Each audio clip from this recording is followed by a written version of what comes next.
교과목 학습 목표에 대해서 학습 목표에 대해서 배우셨는데 그 학습 목표는 그 한 학기 교과목에 대해서 학습 목표를 세우실 수도 있고 또 각각의 섹션에 대해서 또 학습 목표를 세우실 수도 있고 그다음에 차시별 학습 목표 해서 내가 수업을 하는 1시간 혹은 2시간에 대한 학습 목표를 세우실 수 있습니다. 그래서 좀 그거에 대한 예시를 좀 제시를 하고자 합니다. 첫 번째로 교과목 학습 목표의 예시로 제가 갖고 온 거는 지금 영어가 너무 많아서 정신이 없으실 텐데 요거는 저희가 책을 이제 참고한 펠더 교수님의 수업입니다. 교수님이 그 집필하신 책 중에서 Elementary Principles of Chemical Processes라는 책이 있는데 아마 화공 분야에서 가장 많이 팔리는 책 중에 하나입니다. 이 수업은 우리나라에서는 화공 양론이라고 많이 부르고 있어요.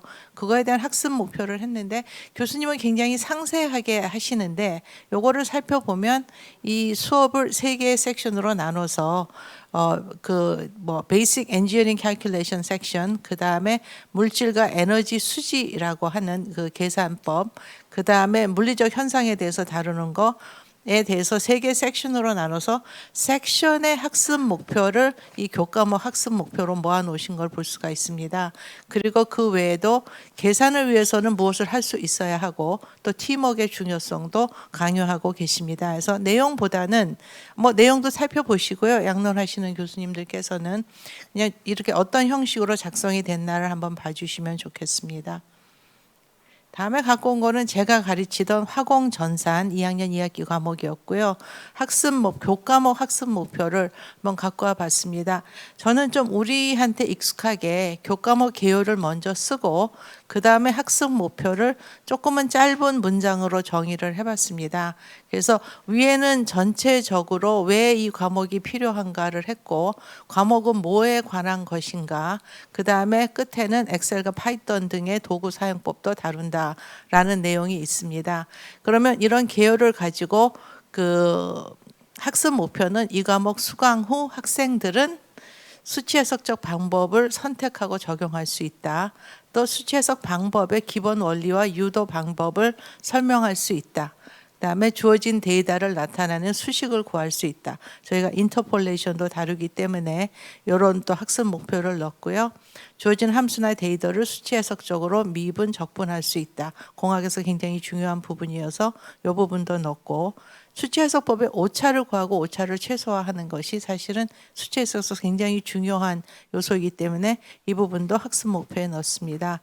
그리고 무엇보다도 이걸 통해서 파이썬에 대해서 좀 배우는 부분도 중요해서 파이썬을 이용하여 코딩할 수 있다라는 부분을 학습 목표로 넣었습니다. 그래서 이런 식으로 교수님들이 이 전체 과목을 보면서 학생들이 이 수업을 끝나면 할 수 있는 일, 학생들이 꼭 배워야 하는 것들을 나열을 하시는 게 저는 학습 목표라고 생각합니다. 제가 더 중요하게 생각하는 거는 차시별 학습 목표입니다. 왜냐하면 각각의 수업에서 이게 잘 쌓여지면 섹셔널이 되고 또 섹션 학습 목표에서 또 좀 축약해서 합쳐져서 교과목 학습 목표를 만들 수 있다고 생각을 하기 때문입니다. 그런데 이 학습 목표를 쓰는 게 저한테는 그렇게 쉽지는 않았습니다. 특히 물리화학이라는 과목을 가르치면서 굉장히 좀 개념도 많이 가르쳐야 되고 이론적으로 쉽지 않은 과목이어서 그럴 수도 있었는데 이 수업을 하면서 이 학습 목표를 쓸 때 좀 어려웠던 부분을 제가 갖고 왔습니다. 오늘 강의를 준비하면서 이거를 다시 들여다보니까 그렇게 마음에 드는 학습 목표는 아니었어요. 하지만 여기서 제가 여러분들께 공유하고 싶은 거는 이러한 절차를 겪었다라는 거를 좀 공유하고 싶어서 이 학습 목표를 그대로 갖고 왔습니다. 교과목 내용은 순수한 물질, 순수 물질의 상전이에 관한 연력학적 관점을 보는 것이었습니다. 그래서 그 섹션의 키워드를 좀 먼저 나열을 해보면 Gibbs Free Energy, Chemical Potential, 또 Chemical Potential이 온도의 함수로 어떻게 변하나, 압력의 함수로 어떻게 변하나, 몰라 볼륨이 굉장히 중요한 변수고요. 그 다음에 이제 상변이라는 게 중요 키워드가 되겠습니다. 결국은 우리 그 페이스 다이어그램을 설명을 하는 거였고, 그 상경계, 페이스 바운더리를 어떻게 도출하나가 이제 이 수업의 가장 핵심이 되는 내용이고 학생들이 배워야 되는 내용이죠. 뭐 짧게 얘기하면. 그러면 이 키워드를 갖다가 문장으로 압축을 했습니다. 그래서 변화를 스케치하고 각 구간을 몰라 엔트로피를 이용하여 설명할 수 있다. 또 mu vs t를 도표에 스케치하고 몰라 발륨을 이용하여 설명할 수 있다. 뭐 기체의 몰라 발륨과 액체의 몰라 발륨이 달라서 어떻게 기울기가 바뀌는가 이런 것들이죠. 결국은 그 다음에 경계를 설명하고 경계선의 수식을 유도할 수 있다. 이렇게 썼습니다. 그런데 이렇게 보시면은 뭐가 있냐면 설명할 수 있다가 두 개가 있고 유도할 수 있다가 하나가 있습니다. 저희가 앞부분의 강의에서 강조한 것은 블룸의 그 스케일이 인지에서 소위 그 lower level, 우리는 뭐 낮은 수준 좀 해석이 그런데 그 아래 세 개하고 위에 세 개를 구분하는 이유는 위에 세 개가 조금 더 심층 학습을 유도할 수 있기 때문에 또 우리가 이 어퍼 레벨에 목표를 하나를 넣어야지 시험을 볼 때도 어퍼 레벨의 수준의 문제를 낼 수가 있고 또 숙제를 낼 때도 어퍼 레벨의 숙제를 하나 낼 수가 있기 때문에 학습 목표에서도 우리가 블룸에서의 위에 세 개 있었죠. Analyzing, Evaluating, 그 다음에 Creating. 이게 들어가는 학습 목표를 하나 세워라 하는 저희가 그 recommendation은 모든 책에 있습니다. 그래서 먼저 학습 목표를 좀 이렇게 써본 다음에 하나를 좀 바꿔서 뭔가 상위 수준 한 개를 포함할 수 있도록 문장을 바꿔보았습니다.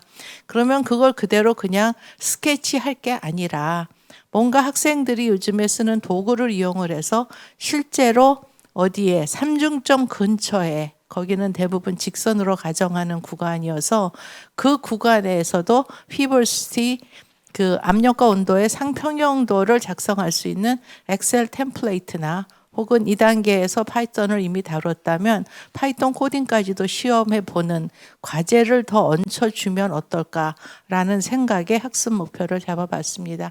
강조드리고 싶은 거는 좀 어려우실 때는 키워드를 먼저 보고 그거를 문장화하시고 그 다음에 요 어퍼 레벨 상위 수준을 꼭 한 개를 포함을 시켜주셔서 학생들의 심층 학습을 유도해 주십시오 하는 겁니다. 차시별 학습 목표 연습은 오늘 이 세션에서 하지 않고 오후 3시 50분부터 시작을 하는 그 강의 계획서 및 주차별 강의 계획안 작성해 보기에서 여러분들이 연습을 하시게 될 겁니다.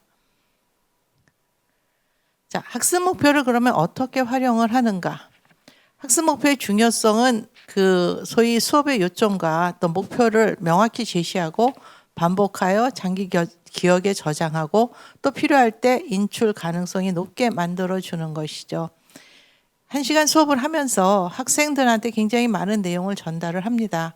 그런데 내가 무엇을 전달하는 게 중요한 게 아니라 학생들이 무엇을 배우는가가 중요한 관점에서 학습 목표를 칠판에 쓰고 설명을 하고 그 다음에 그게 끝났을 때 체크를 합니다. 하면서 우리가 지금 여기까지 했고 요거의 핵심 여러분들이 꼭 배우고 알아야 되는 것은 이 부분이다라는 걸 다시 한번 강조를 하는 거. 요것과 다음 것이 제가 이제 그 다음 세 개가 제가 많이 쓰던 방식인데요. 특히 PPT를 쓰기 때문에 칠판 한 구석에 이거를 쓰면은 PPT는 계속 돌아가지만 칠판에 학습 목표는 남아 있습니다. 가끔은 숙제를 하려면 이거 꼭 필요하다, 시험에 나올 가능성이 높다라고 하지만 잘 아시다시피 너무 반복하면 효과가 없습니다.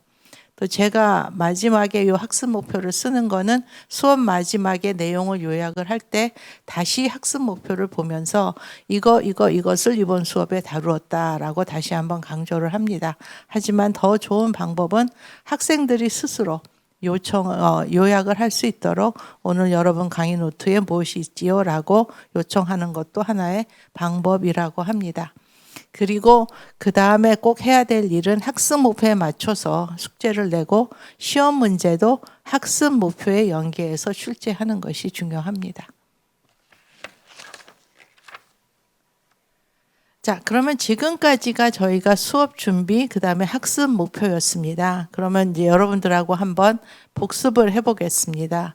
수업을 준비하면서 흔히 범하는 오류, 너무 많은 내용을 다루려 함.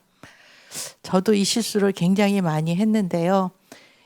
지금 이렇게 많이 이제 그 책을 번역하면서 배우고 느끼는 것은, 그 반성을 많이 하는 것은, 내가 많은 내용을 학생들한테 전달하는 게 중요한 게 아니라 학생들이 무엇을 배우는 게 중요한 거죠. 많이 전달한다고 학생들이 다 배우는 거는 절대 아닌 것 저희 잘 알고 있습니다.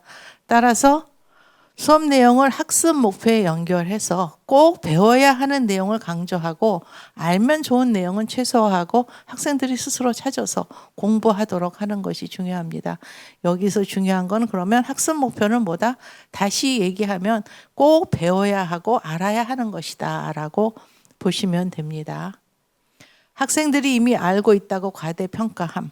학기 초에 한번 테스트를 하시면 되죠. 얼마나 알고 있고 무엇이 부족하고, 부족하다면 학생들이 스스로 공부를 할 수 있게 그 참고 자료를 주거나, 아니면 수업 시간에 여유가 있다면 다뤄주는 것이 좋습니다. 그 관련 내용을 다룰 때 조금 복습을 해준다거나 여러 가지 방법을 사용하실 수 있겠습니다. 수업 대부분을 암기하고 반복하는 내용으로 채움. 이런 게 있다면 과감하게 빼시고 학생들한테 숙제로 주시거나 유인물을 주시고, 수업 시간은 소위 블룸의 상위 그 레벨에 집중하시는 것이 좋습니다. 이론과 공식 유도에 집중하고 어디에 어떻게 쓰이는지에 대해 충분히 설명하지 않음. 사실 공학이 좋은 거는 어디에 쓰이는가에 대한 굉장히 많은 예제가 있습니다. 이론과 공식은 중간쯤 하고 학생들한테 숙제로 나머지를 완성하게 해도 학생들한테는 좋은 학습이 됩니다. 그 시간을 어디에 어떻게 쓰였는지를 좀 설명하는 데 쓰셔도 충분할 거라고 봅니다. 자, 그래서 중요한 개념 방법에 대한 예제와 적용 분야를 제시하고 이론 이전의 응용 분야를 소개하는 것을 좀 자주 하는 것이 좋겠습니다. 어려운 유도 단계에 숨은 논리에 초점을 맞추고 긴 절차만 보여줌. 요거 활동으로 좋습니다. 숙제로도 좋고, PPT를 만들 때 아예 공간을 남겨놓으시죠. 저 많이 하는 방식인데, 시작을 해놓고 중간은 학생들이 2-3명이 한꺼번에 머리를 맞대고 고기를 채우게 하고, 저는 나중에 완성된 파일을 수업 후에 공유를 하면 됩니다. 수업 세션에 충분한 질문과 활동을 포함시키지 못함. 의도적인 노력을 하셔야 합니다. 미리 설계를 하고 시간 투자를 하시고 좋은 질문을 만들고 활동을 하고 또 단계적으로 하시고, 저는 수업을 굉장히 많은 활동을 하는 수업을 하는 편이었는데 2학년 때는 좀 하기가 어려운데 3학년 올라오면 수업이 엄청 잘 됩니다. 또 학생들이 강의가 길어지면 표정에 있어요. 교수님 언제 멈추고 활동을 해줄 건가. 뭔가 학생들도 기다리게 만드는, 좀 서로 교수도 학생도 단계적으로 하다 보면 굉장히 효과적인 학습 방법이 또 교수법 방법이 될 거라고 믿고 여러분들께 강력히 추천합니다.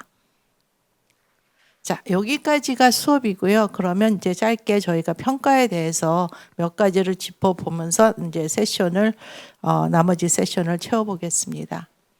평가의 목적이 무엇인가를 한번 생각을 해보면, 학생들의 선행 지식을 판단하기 위해서 학기 초에 주는 시험들, 또 어떻게 보면 그 학생들이 어떤 배경에서 왔고 어떤 역량을 갖고 있는가도 저희가 판단할 수 있고요.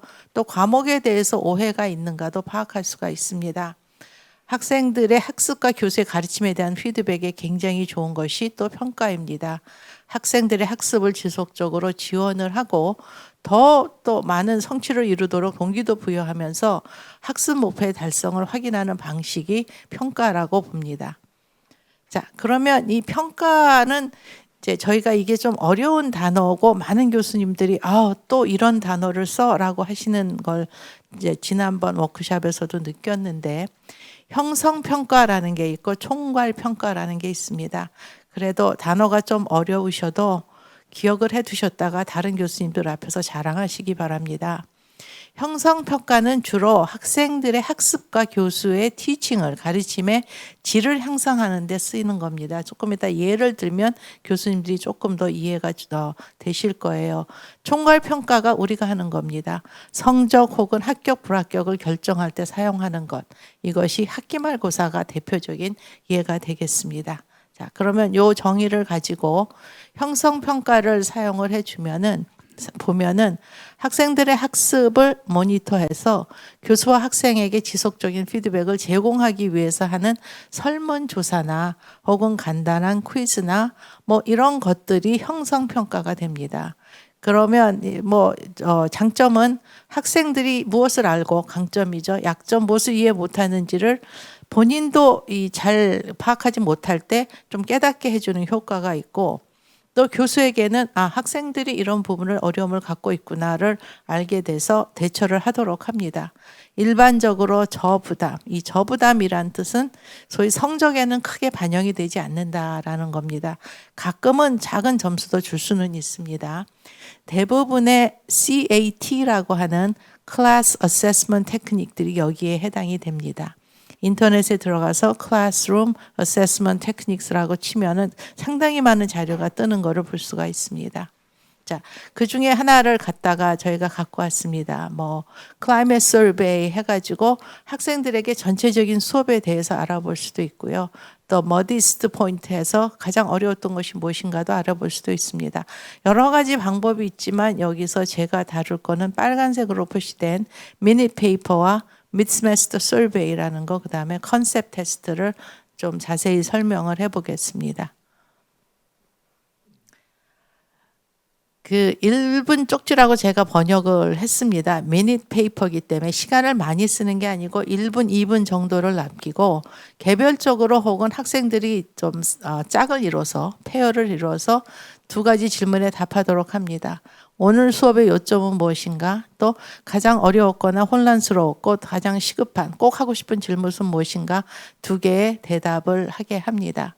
쪽지에다 써놓으면은 요즘 유민아 교수님 말씀에 의하면 시대에 안 맞으니까 구글이나 네이버 설문지를 쓰시거나 또 핸드폰에 있는 앱에도 요즘 이런 게 많습니다. 여기에다 작성을 하게 하면 학생들은 1분, 2분 내에 작성을 할 수가 있습니다. 여기서 보면서 이거를 대충 보면서라고 한 거는 하나하나 너무 신경 쓰고 보시지라는 게 아니라 쭉 보시면서 학생들이 가장 어려워하는 것들, 또 가장 요점에 대한 것들, 이런 공통된 답변을 찾습니다. 학생들이 주요 부분을 잘 알고 있으면 다음 시간에 이해를 잘한 것 같다라고 칭찬을 하고 다시 한번 중요한 것들을 언급을 하고, 또 그렇지 않고 질문들이 많았다면 두세 가지 공통적으로 어려워하는 것들을 찾아서 다시 복습을 해주면 됩니다. 두세 주에 한 번이 적당하다고 하시고 어려움이 예상되는 수업에서 시행을 하시면 가장 효과가 있습니다. 교수가 학생들의 학습, 학생들이 얼마나 잘 배우고 있나에 대한 관심을 보여주는 굉장히 좋은 방법이라고 합니다. 중간 설문조사는 요즘에 대부분의 학교가 아예 그 LMS에 빌트인해서 하고 계신 걸로 알고 있습니다. 그렇지 않다면 한 번쯤 해보시는 게 좋을 것 같습니다. 사실 중간고사 보고 나면 교수님들 굉장히 많은 생각이 드시지 않습니까? 나 열심히 가르쳤는데 점수가 이게 웬일이냐가 제가 이제 항상 반성을 많이 하는 부분이었습니다. 그럴 때 이제 아예 수업에 대해서 한 번은 공식적으로 피드백을 받아보는 거, 어떤 부분이 또 교수가 하는 어떤 그 강의나 교수법이 학습에 도움이 되는지 혹은 방해가 되는지, 내가 피드백을 원하는 거, 활동 수업을 이렇게 하는데 어떤 활동들이 좋은가, 그 다음에 학생들이 학습 성과를 향상시키기 위해서 무엇을 하겠다는 각오가 있는지, 그게 없었다면 한번 생각해 볼 수 있는 기회도 되겠죠. 그 다음에 다른 기타 의견들. 이 설베이도 역시 개별적인 피드백을 제공하는 건 목적이 아닙니다. 하지만 이 공통적인 답변을 하고 다음 수업에 답을 주는 것은 학생들에게 또 역시 교수가 학생들의 배움에 그 많은 관심을 갖고 있다는 것을 보여주죠. 그렇다고 모두 받아주라는 건 아닙니다. 받아줄 수 있는 요청은 받아주고 원하지 않거나 교수가 또 할 수 없는 일, 또 가르치려면 이거는 꼭 극복해야 된다 하는 것은 인정을 하되 이유를 설명하는 것이 좋습니다. 제가 가장 많이 받는 거는 저는 숙제를 매주 주거든요. 저한테도 부담이 되지만 학생들이 숙제가 너무 많아요 라고 얘기를 합니다. 그러면 2주를 모아서 주면은 더 좋을까? 굉장히 많이 쌓일 텐데 그러면 학생들이 약간 백갑을 합니다. 대신 가끔씩 팀 숙제를 줘서 부담을 덜어주려고 합니다. 몇 명이 모여서 숙제를 같이 하고 하나를 낼 수가 있다. 이름을 다 넣어서. 또 하나 제가 시도한 거는 연휴가 올 때 숙제를 안 내줍니다. 푹 쉬라고. 이러면 학생들이 정말 좋아하고 저 교수 인기는 조금 올라가는 것 같습니다. 그래서 이렇게 요청은 받아주고 어느 정도 해결은 해주되 너무 어려워요. 화학공학이 만만한 게 아니다라는 거를 설명을 합니다. 제가 학교 다닐 때 어려운 전공이라고 온 캠퍼스에서 어깨에 힘을 주고 다녔던 적도 있다라는 얘기를 하면서 이거는 우리가 극복해야 되는 수업이다라는 설명도 하고 하면서 인정하고 설명하는 노력도 합니다. 개념 테스트는 제가 굉장히 많이 쓴 겁니다. 영어로 컨셉 테스트라고 합니다. 특히 이거는 물리화학에서 예제를 갖고 왔는데 물리화학에서 굉장히 좋습니다. 가끔 학생들이 이제 어려워할 때 한 번씩 이런 거를 하면 학생들이 내가 이거 이해를 못했구나라고 하면서 하기도 하고 중간고사 직전에 저는 또 시험을 중간고사를 2번을 보기 때문에 중간 시험 직전에 이제 뭐 컨셉 테스트 문제 한 20개 정도를 학생들하고 같이 풀면 또 학생들이 굉장히 좋아합니다. 점수를 줄 때도 있고요. 또 숙제의 하나에 해당하는 점수를 보통 줍니다. 큰 건 아니고. 그런데 대부분 학생들이 2~3명이 의논하면서 답을 써라 해서 구글 설문지 같은 데서 답을 놓고 학생들이 얼마나 이해를 잘 했는가 이런 부분들을 이제 함께 검토를 합니다.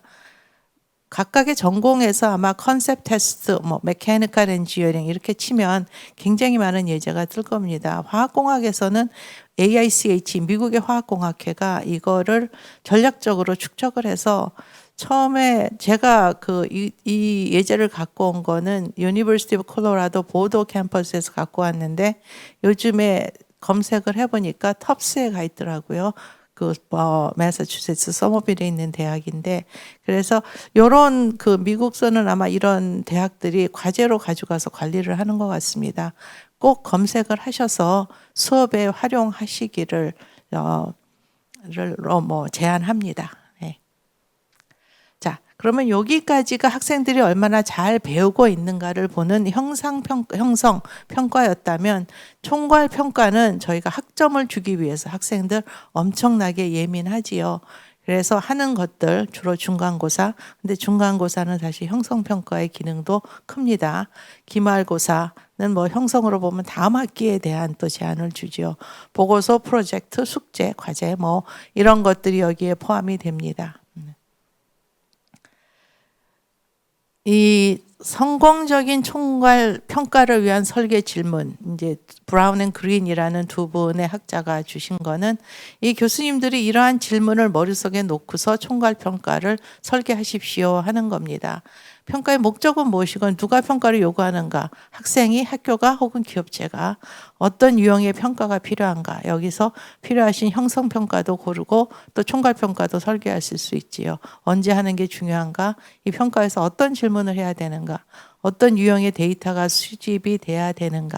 예를 들어서 역량을 평가한다 그러면 어떤 또 데이터를 수집을 해야 되고 시험 점수는 물론이겠고 프로젝트에서는 또 어떤 데이터를 수집할 수 있을까. 그래서 결론적으로는 가장 큰 질문은 수업 설계 및 과정을 개선하는 데 어떻게 사용할 것인가가 될 것입니다. 펠더 교수님은 또 공대 교수가 좀 공감하는 성적평가 규정 정하기를 제안하십니다. 학생들이 성적이 어떻게 나올지 정확하게 알다기보다는 예측할 수 있어야 됩니다. 강의 계획서에 포함이 돼야 되죠. 대학의 규정이나 문화를 따르지만 결국은 교수의 철학도 중요하다고 합니다. 다음 질문에 대해서는 의사 결정을 하고 여기서 저는 1번부터 6번은 학생들과 공유를 해야 되고 7번, 8번은 교수님만의 규칙을 갖고 있어야 된다고 생각을 합니다. 중간 점수의 소위 중간고사, 저는 2개를 보기 때문에 중간고사 비중과 이제 기말고사 비중을 좀 조정을 합니다. 또 숙제는 어느 정도 반영하는가? 숙제는 꼭 반영을 하죠. 그래야 또 학생들이 숙제를 더 많이 하니까. 출석을 반영을 할 것인가? 뭐 학생들 저학년을 합니다. 1, 2학년은 3, 4학년은 반영하지 않습니다. 그때쯤 되면 본인의 학습에 책임을 져야 되는 학년이라고 생각을 해서요. 팀으로 숙제할 때는 숙제 비중을 더 줄까 덜 줄까? 저는 그냥 똑같이 줍니다. 그래서 이런 것들을 좀 고민하고 공유를 하면 좋을 것 같은데, 이제 7번, 8번 같은 경우는 뭐 아파서 시험을 못 봤어요. 뭐 숙제를 못 했어요. 이런 경우에 대한 뭔가 그 일관적인 정책이 교수님은 갖고 계셔야지 학생들은 정보를 공유하기 때문에 거기에 대비해서 이제 활동을 하지, 행동을 하지요. 4학년 학생이 F를 받아 졸업을 못하는 경우 어떻게 해야 할까? 뭐 저는 D를 줍니다. 근데 교수님들도 이런 거에 대한 대처는 갖고 계시면 좋으실 것 같습니다. 성적 평가에 대해서 학생들과 소통하는 것이 중요합니다. 수업 시간에 요구사항과 성적 평가 기준을 분명하게 제시합니다. 저는 활동에 꼭 참여할 것, 뭐 이런 것들이 수업의 요구사항에 들어갑니다. 얼마나 어려울까? 시험은 잘 볼 수 있을까? 학점은 잘 받을 수 있을까? 그래서 이런 거에 대한 답변을 미리 준비하고 들어가도 학생들에게 만족되는 답이 꼭 나가는 건 아닌 것 같습니다. 얼마나 어려울까? 나는 어렵다고 생각을 안 했는데 학생들이 느끼는 건 좀 다를 수도 있고요. 그런데 그래도 좀 학생들에게 답변을 줘야지 학생들은 만족을 합니다. 첫 시간에 수업 규정을 강력히 토론함. 예, 여기에 대해서는 시간을 많이 씁니다. 특히 숙제 베껴내지 말기 뭐 이런 얘기를 해도 잘 통하지는 않습니다. 제가 정말 강조하는 거는 부정행위입니다. 뭐 26년 교수 생활을 하면서 딱 한 번 6명이 전체적으로 부정행위한 것이 발견이 돼서 그 학생들은 수업에서 쫓아났습니다. 그리고 앞으로 내 수업 듣지 말라고까지 했습니다. 이런 얘기를 저 첫 시간에 분명하게 합니다. 다른 거는 많이 참아주고 이해를 해도 부정행위만은 이해를 요거는 no tolerance에서 예외가 없다라는 얘기를 명확히 합니다. 제 수업에는 뭐 시험도 또 그렇고 객관식이 아니기 때문에 부정행위가 없다고 학생들도 피드백을 주기는 하지만 적발이 됐을 때는 단호하게 한다는 것을 학생들이 인식하면은 아무래도 좀 부정행위를 덜 하겠죠. 학생들은 교수는 학생 편에서 학습 성과를 달성하도록 돕는 사람이다 라는 인식도 심어주고 또 학생 교수 무엇보다도 학생 간의 좋은 관계와 소통을 만들게 노력한다. 여기에 활동이 되게 중요한 역할을 합니다. 그래서 학생들과 이제 소통하는 것들 중요합니다. 자, 이제는 이제 시험에 대해서 좀 이야기를 합니다. 좋은 시험이란 무엇인가? 아마 저희 교수들이 한 번도 이 좋은 시험이 무엇인가에 대해서 고민을 별로 안 하는 것 같습니다. 그래서 몇 가지를 공유를 하면 그 문제를 내시고 교수님들 미리 풀어보시지요. 그랬을 때 그 문제당 배당 시간 또 이 2시간 내에 풀어야 되는 시험 문제수를 어떻게 조정하십니까? 내가 푼 시간에 2배를 준다? 3배, 4배, 5배. 잠깐 생각해 보시고. 뭐 교수님들과 설비를 했을 때 대부분 2배에서 3배가 나옵니다. 좀 더 3배 쪽에 무게가 실릴 때가 많습니다. 펠더 교수님도 3배라고 하고요. 가끔 2배일 때는 계산할 게 많을 때, 계산은 교수보다 학생들이 빨리 하는 것 같습니다. 그래서 2배, 하지만 저는 3배를 또 추천을 드립니다. 풀어보시고 적어도 3배의 시간을 주시기 바랍니다. A와 B 학점을 구분을 위한 문제는 전체 시험의 몇 %가 돼야 할까요? 통계를 냈을 때는 대부분 10에서 15, 20에서 30이 나옵니다. 펠더 교수님은 1번 쪽으로 조금 가시는 것 같습니다. 그 얘기는 아마 나중에 나올 거니까 그때 하겠습니다. 바람직한 시험 점수는 100점 만점에 저는 사실 40점, 50점, 60점 나오면 제가 호배합니다. 70점이 가장 좋다고 하십니다. 평균이 35점이면은 시험이 진짜 안 좋거나 교수가 못 가르친 거라고 펠더 교수님은 강의를 하십니다. 너무 시험이 점수가 80점, 90점이 나오면 학생들이 공부를 하지 않습니다. 쉽기 때문에. 너무 낮으면 학생들이 좌절을 해서 공부할 수 있는 이제 동기부여가 좀 안 되겠지요. 그래서 제가 그거에 대해서 가장 반성을 많이 하는데, 가능하면 70점에 맞추려고 노력을 하면 50에서 60은 나오는 것 같습니다. 그래서 적어도 70점에 맞추는 노력을 하자라는 제안도 드립니다. ABCD를 주는 기준은 절대평가인가 상대평가인가? 저희는 무조건 상대평가죠. 그런데 미국은 절대평가 제도입니다. 그래서 90점 이상은 A, 뭐 80점 이상은 B, 70점 이상은 C 이렇게 많이 줍니다. 교육학적으로 우리 옆에 그 강소연 교수님께서는 절대평가가 맞다라고 합니다. 왜냐하면 학생들이 꾸준히 노력해서 모두 A를 받을 수 있어야 하게 만들어줘야 하니까. 그러면 시험 문제를 굉장히 잘 내야죠. 절대평가를 해서. 그러다 보니까 미국서도 커브를 합니다. 무슨 뜻이냐면 학생들이 시험이 나오면 이거를 낮추거나 높여서 A의 수준에 올라갈 수 있게, B에 올라갈 수 있게 아마 주로 커브를 앞볼, 그러니까 위로 한다고 보는데, 그래서 A와 B를 줄 수 있도록 조정을 하는 것을 볼 수가 있습니다. 그래서 이 평가는 누가 해도 절대평가도 어렵고 상대평가도 어렵고 또 완벽한 것은 아니다라는 생각을 합니다. 다음 중 어떤 방식이 가장 바람직한가? 오픈북, 클로즈북, 그 다음에 치시트, 쪽지 하나 쓰는 거. 과목에 따라 다르겠지요. 좀 뭔가 이렇게 많이 암기가 필요한 거는 클로즈북이 좋습니다. 오픈북, 뭐 대학원 시험 당연히 오픈북으로 가야 된다고 생각을 합니다. 저는 쪽지를 썼습니다. 교수가 된 초기에 또 큰맘 먹고 오픈북을 해봤더니 학생들이 공부를 시험 보면서 하더라고요. 그 다음에 책에다가 그 숙제 문제 답을 그 뭐라 그러나요? 그 마진에다가 빈 공간에 다 써갖고 와서 책이 거의 그 좀 거덜이 나는 뭐 이렇게 너덜너덜해지는, 이래서 그 다음에 쪽지를 씁니다. 쪽지 한쪽에 쓰고 싶은 것 모두 써갖고 A4 용지 한 장을 갖고 오기. 그러면 강의 노트가 다 한 장에 들어갈 때도 있습니다. 그 다음에 안 되는 거는 그 복사기에 들어갔다 나온 건 안 됩니다. 본인이 손으로 써온 것만 된다라고 얘기를 합니다. 뭐 이거는 쓰면서도 공부를 하니까 저는 뭐 좋은 방법이었고, 제 모든 시험에서 이 쪽지를 혹은 치시트를 사용하게 했습니다. 그래서 교수님들이 정답이 있는 게 아니라 교수님들 수업과 또 교수님이 원하는 방식에 따라서 선택을 하시면 될 것 같습니다. 부분 점수는 필요한가? 요거 설베이하면 옛날에는 아니다도 좀 나왔는데요. 뭐 아니다라고 주신 교수님들은 공학은 정확해야 되기 때문에 하나라도 틀리면 0점을 줘야 된다라고 하시는데, 최근의 추세는 모든 교수님들이 그렇다로 투표를 하시는 거를 저는 보았습니다. 저도 그렇다 쪽입니다. 그리고 펠더 교수님, 저도 그렇고 부분 점수는 가능한 한 많이 주자. 그러니까 이제 제 의견입니다. 그래서 참고하시기 바랍니다. 시험에 대한 지침을 얘기를 이제 나눠보겠습니다. 요거는 이제 펠더 교수님 책에서 나온 내용을 저희가 좀 요약해서 갖고 왔습니다.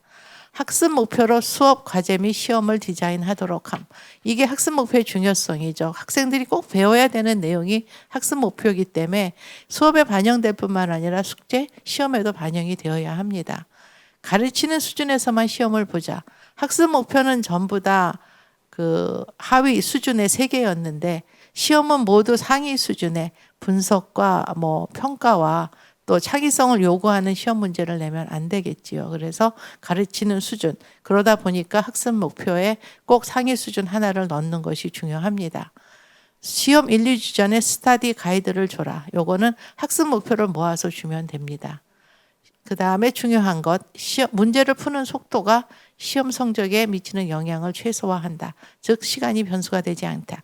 요 뜻은 뭐냐면 문제를 빨리 푸는 학생만 좋은 성적을 받지 않게 시험을 설계를 하라라는 뜻입니다. 생각이 많고 문제 푸는 속도가 느린 학생들이 현장에 나가서 뭐 떨어지는 엔지니어가 된다, 이런 통계는 없습니다. 그들도 굉장히 좋은 엔지니어가 될 자격을 다 자질을 갖추고 있지요. 그래서 이 문제 푸는 속도가 성적에 너무 영향이 미치는 것을 최소화해 주는 것이 좋습니다. 여러 문제로 구성된 문제는 각 문제가 독립적이 되도록 구성한다. 예를 들어서 A를 풀어야지 그 답을 이용해서 B를 낼 수 있다는 A를 못 구했을 경우 B는 뭐 어떤 문제 O를 A는 뭐 값이 O라고 가정을 하고 풀어라. 뭐 이런 식으로 독립적으로 만들어 주라라는 얘기고요. 교과서에서 직접 문제를 뽑아서 쓰는 것을 조심하라. 이유는 대부분 솔루션 북이 존재합니다. 교과서 특히 좀 많이 쓰는 것들은 뭐 답지가 다 있지요. 그러면 학생들이 교수가 꼭 교과서에서 문제 하나나 두 개를 내 그러면 답을 다 외워 갖고 온답니다. 요즘 학생들 그 시간에 공부를 하지 대단하지요. 그래서 혈도 교수님조차도 이거를 조심하라라고 얘기를 합니다. 시험의 10에서 20% 정도는 높은 수준의 학습 목표를 다루도록 설계함. 이게 아까 A, B 구분하는 거에 관련이 되어 있습니다.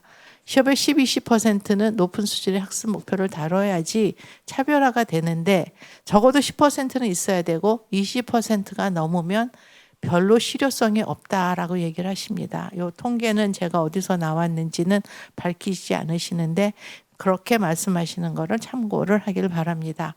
시험 범위를 누적시키며 기말 시험을 필수로 보게 한다.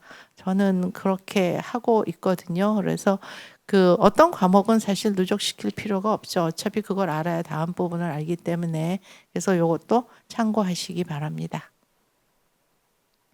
채점에 대한 지침은 부분 점수에 관대하다. 그 다음에 부분 점수를 주는 루브릭을 만들어라 해서 하나의 예를 여기에 나열을 했습니다. 저는 뭐 이런 것보다는 얼마만큼 풀었나를 가지고 루브릭을 만들어서 점수를 줄 때도 있습니다. 그래서 요거는 참고를 하시고요. 그 다음에 가장 중요한 거, 저는 가장 좀 미운 교수님들이 중간고사를 기말고사 보고 나서 채점하는 교수님들입니다. 시험을 보는 이유는 학생들에게 피드백을 주기 위함인데 채점한 시험지를 돌려주지 않는다는 것은 사실 의미가 없습니다. 그래서 학습 효과를 극대화하기 위해서는 채점한 답안지, 특히 중간고사 답안지를 즉시 돌려주도록 하는 것이 바람직하다 그랬는데 저는 꼭 그렇게 하시길 부탁드립니다. 루브릭 얘기를 해서 루브릭도 샘플도 하나를 갖고 왔습니다. 소위 요거는 발표할 때 쓰는 루브릭인데요. 오거니제이션 조직과 내용과 또 형식을 해서 기대 이하, 만족, 모범의 3단계로 나눴고 어떨 때 모범이 되고 어떨 때 만족이 되고 어떨 때가 기대 이하인가를 쭉 나열을 해보았습니다. 모범 내용 쪽에서는 내용이 정확하고 완결성이 있고 그 다음에 듣는 사람이 주제에 대해서 청자가 새로운 통찰력을 가진 것으로 보일 때 모범이라고 해서 6점에서 8점 뭐 이렇게 점수를 주는 이런 루브릭을 저 인터넷에 관련된 루브릭을 치면은 굉장히 많이 뜨고 거기서 하나를 선택하셔서 그거를 이제 교수님 목표에 맞게 수정하셔서 사용하셔도 되고 또 저희 한국공학교육인증원에서도 많은 루브릭을 자료로 갖고 있으니까 그것도 활용해 보시기 바랍니다. 그래서 루브릭의 중요성, 특히 발표평가, 보고서평가, 그 다음에 부분 점수 줄 때 루브릭을 꼭 작성하시기를 부탁드립니다. 자, 그러면 한번 저희 세션을 이제 마무리하는 단계로 가면서 학습 목표를 확인해 보겠습니다. 효과적인 수업의 구성 요소를 나열하고 수업 계획에 반영할 수 있습니까? 저는 할 수 있다고 봅니다. 이제 교수님들이 실행에 옮기셔야 됐다라고 봅니다. 이번 학기 교과목 학습 목표와 차시별 수업 목표를 설정할 수 있습니까? 네, 설정하실 수 있습니다. 따라서 요거는 꾸준히 노력을 하시고 또 개선을 하셔야지 좋은 수업 목표를 할 수 있기 때문에 꾸준히 노력하시기를 부탁드립니다.